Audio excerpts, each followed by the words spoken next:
Oke, assalamualaikum warahmatullahi wabarakatuh. Welcome back to my channel dengan gua Putra. Oke, teman-teman semuanya.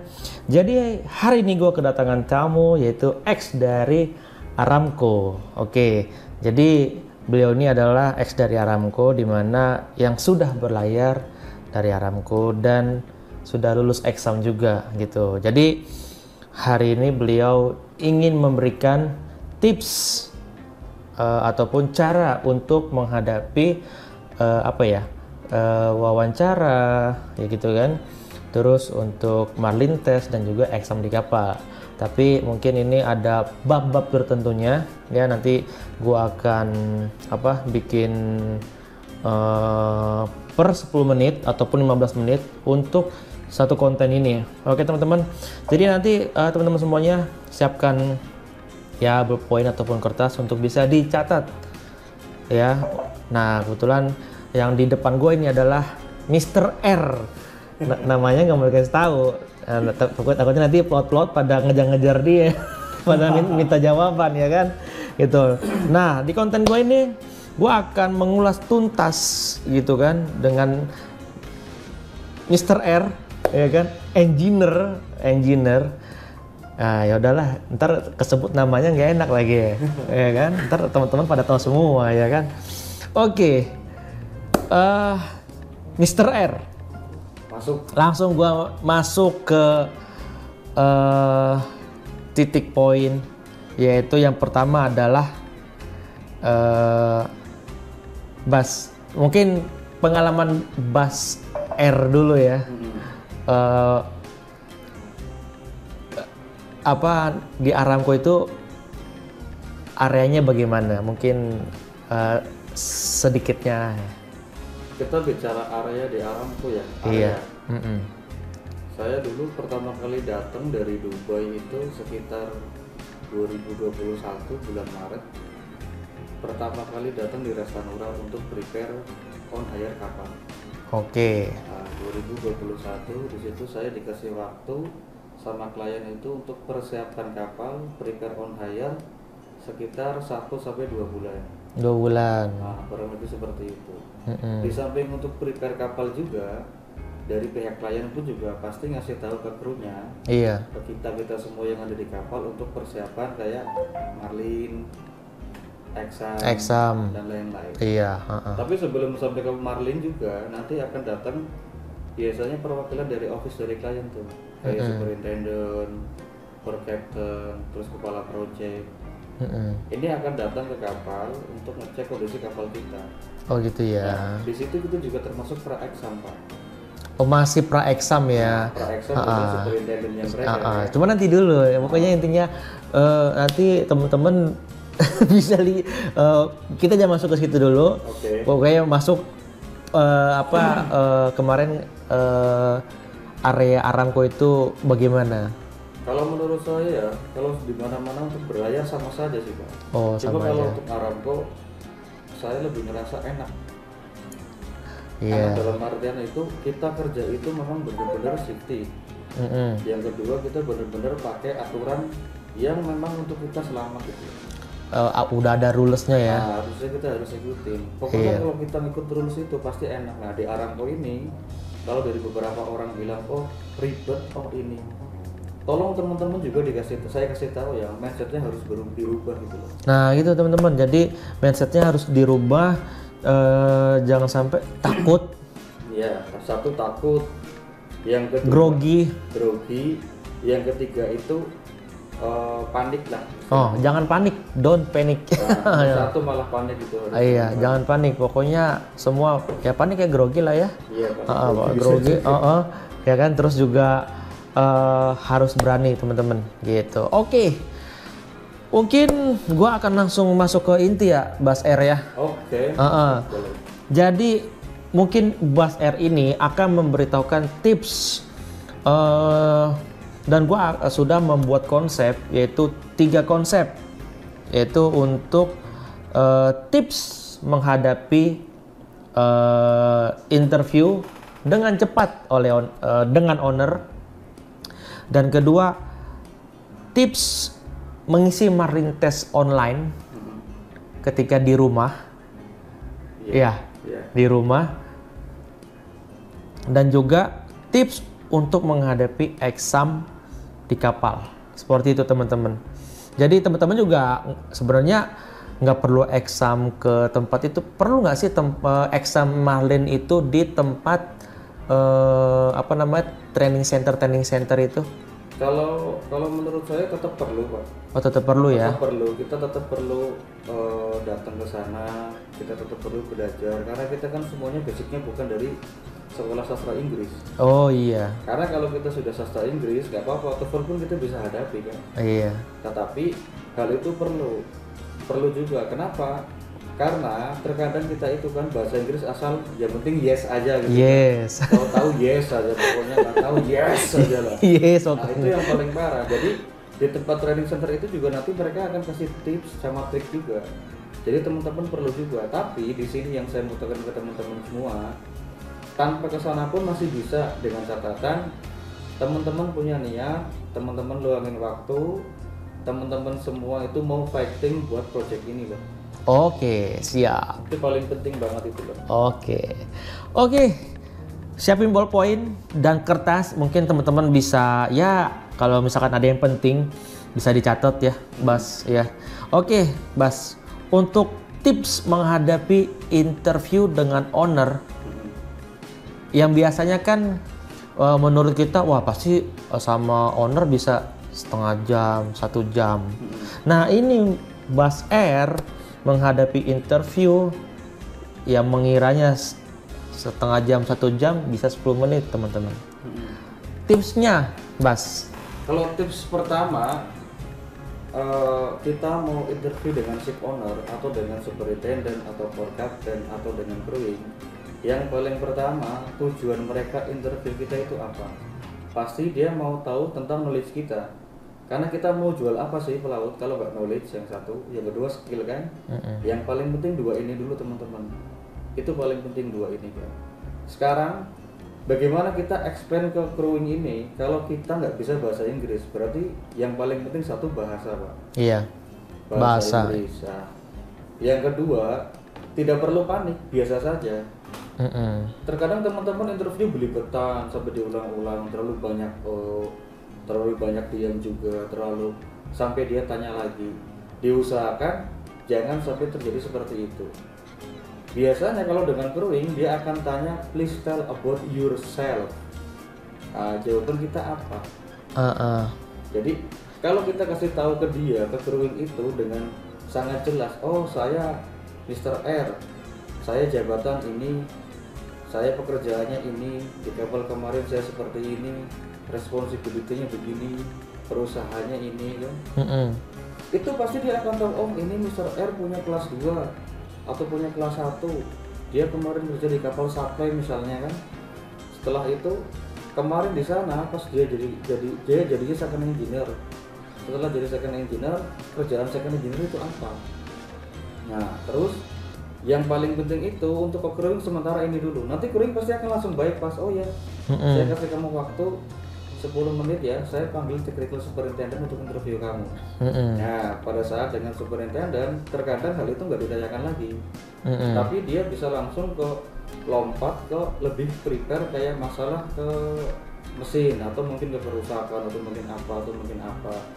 Yang paling jelas PMS itu nomor 1. Jadi misalnya nih teman-teman jadi second engineer entah di kapal besar atau di kapal kecil, pasti itu ditanya PMS paling penting, plan maintenance system. Ini juga kita juga mesti paham juga. Terkadang orang itu tanya did you know about PMS? Kita kan kadang kan kalau di owner dia singkatan. Kita harus jelasin. Kadang kita ditanya apa sih PMS? Plan Maintenance System. Nah, itu kan singkatan. Iya. Kita harus ngasih tahu ke mereka, oh PMS itu adalah sistem perawatan kapal yang ditujukan untuk kapal ini supaya lebih lama lagi umurnya. Yang pertama, yang kedua itu untuk bla bla bla, pokoknya teman-teman cari sendirilah seperti itu. Tapi jangan dijawab apa sih PMS, Plan Maintenance System. Wah, itu udah salah kaprah. Iya. Itu salah kaprah banget menurut saya. Kenapa? Dia tanya PMS kok jawabannya tuh sama PMS itu kan. Berarti kan bukan dijawab. Iya. Ini nanti orang udah mulai rancu loh. kok begini ya jawabannya. Nah itu Pak, itu paling sering terjadi buat pelaut-pelaut Indonesia. Kenapa kok sampai itu bisa terjadi? Karena pada saat orang itu mau interview, terkadang orang itu nggak mau prepare. Iya. Misalnya kita dikasih waktu sama crewing, oh ya kamu nanti tanggal sekian interview ya, interview ya. Tapi kita modal pasrah. Coba deh. Bro, guys semuanya nih kasih tahu ya. Ini tuh bukan coba-coba, ini tuh kita tuh hitungannya nyari uang loh, bisnis loh. Iya benar. Kalau kita istilahnya kita mau jual supaya kita namanya bagus, semua orang mau pakai, otomatis kan kita mau kasih apa ke perusahaan itu kan? Iya. Bukan sekedar istilahnya kayak aku pasrah deh juga di situ, diterima ya syukur, nggak diterima ya udah. Nah ini yang mesti dirubah. Iya. Mindset ini dulu yang mesti dirubah di teman-teman. Jadi persiapkan, oh saya mau jadi misalnya cat engineer, apa sih responsibility-nya, terus tugasnya ngapain, tanggung jawabnya apa yang mesti dikerjakan, laporannya bagaimana, untuk urusan bunker bagaimana, karena biasanya kalau di kapal besar kan engineer kan. Iya. Nah, ini mesti dipelajari, jangan modal di awang-awang, oh di meeting. Nanti orang itu pasti dia akan mikir, oh ini tahu nggak sih, jangan-jangan pengalaman nembak nih. Iya. Walaupun kita misalnya nggak tahu, minimal kita pernah baca kan bisa explain ke mereka Pak. Iya betul. Itu paling penting kan? Paling penting ya.